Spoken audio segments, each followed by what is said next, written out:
ისტორიული წერილი, რომელიც უწმინდესმა დაწერა.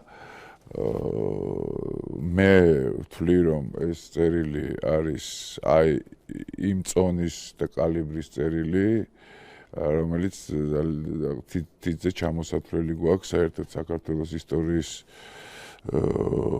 ისტორიაში და აი დავუშვათ იგივე გიორგი მეშვიდეს თემურლენგზე მიწერილი წერილი რო არის და ისტორიულად ვიცით რა მნიშვნელობა ჰქონდა ამ წერილს ხო მაშინდელ საქართველოში კიდაც თამარ მეფის მიწერილი წერილი სალაჰადინზე ისიც შემორჩენილია ისტორიაში და ამასაც ვიცით რა მნიშვნელობის წერილი იყო მაშინდელ საქართველოში ზუსტად ესე ვთვლი რომ დღევანდელ საქართველოში უმნიშვნელოვანესი წერილია ეს და ამიტომაც რა თქმა უნდა ყველანი ძალიან დაძაბულები ძალიან ნერვიულობთ ამით უმეტეს ამ დღეებში უწმინდესის გასვლის შემდეგ მიწერი ცხოვრებიდან და ნერვების მოტოკვაზე ვართ პრინციპში სულ ყველანი ხო იმიტომ რომ მე სიმართლე გითხრათ არც ვაპირებდი საერთოდ ამ თემებში ჩართვას ესე საჯაროდ რო არ ყოფილიყო პირველივე დღეებში მოწოდებები, პოლიტიკური განცხადებები თუ ასე შემდეგ და უბრალოდ ნერვებმა ვეღარ გამიძლო მე ბოდიში მინდა მოგიხადოთ თქვენც მაყურებელსაც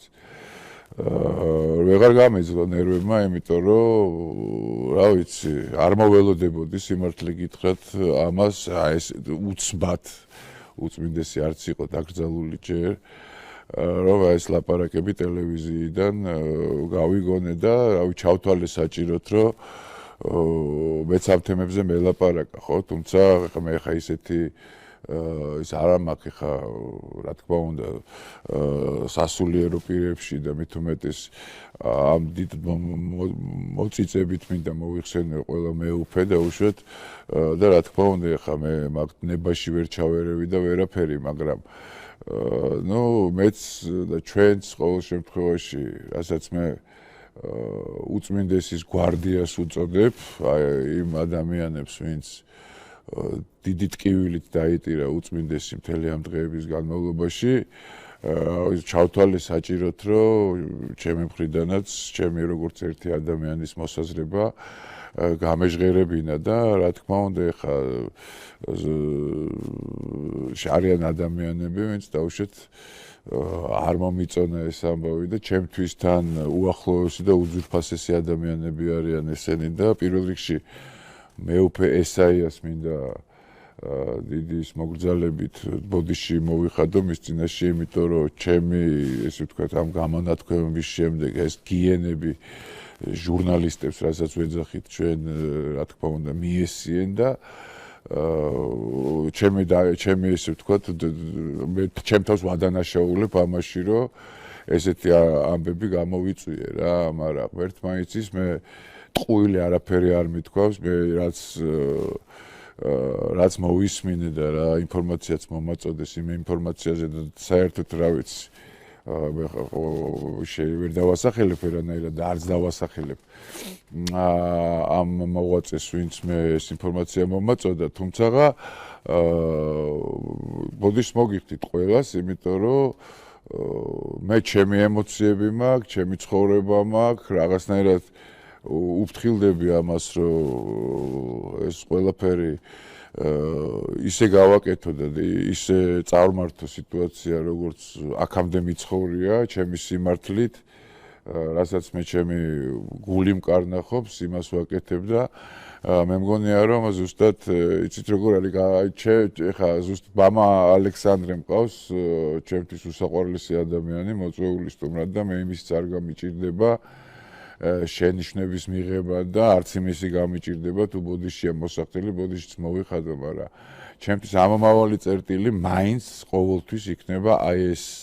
ეს წერილი რომელიც ძალიან დიდი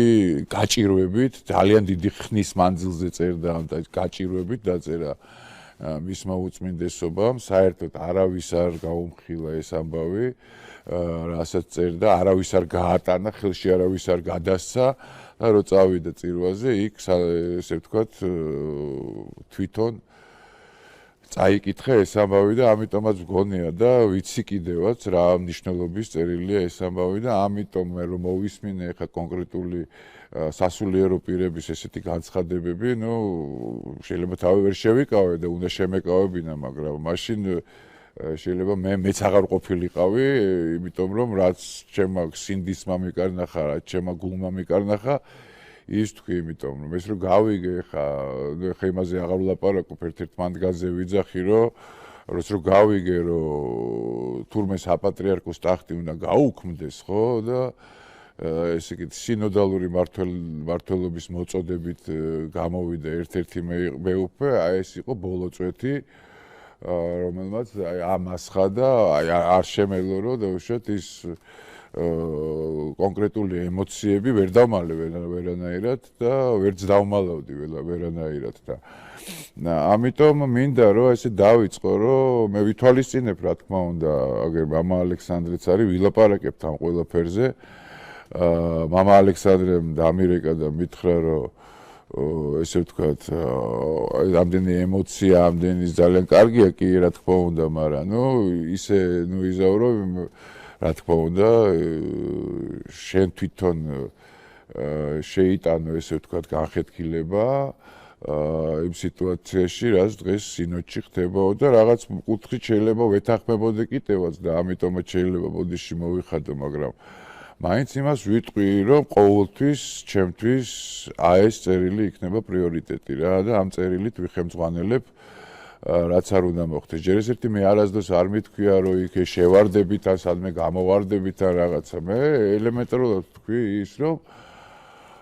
ჩემი აზრით ყოველ შემთხვევაში მე ესე ვფიქრობ რომ ამ წერილს როგორც საერო პირი და როგორც დავუშვათ არასასულიერო პირი ესე ვფიქრობ რომ ამ წერილს ვინც არ დაემორჩილება მე ვფიქრობ რომ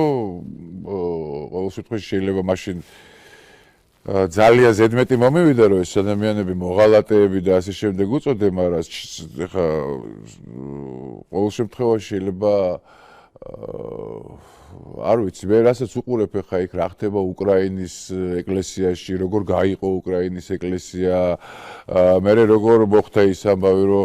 აი რა ქვია კონსტანტინოპოლის ეკლესიამ აღიარა ეს გაყოფილი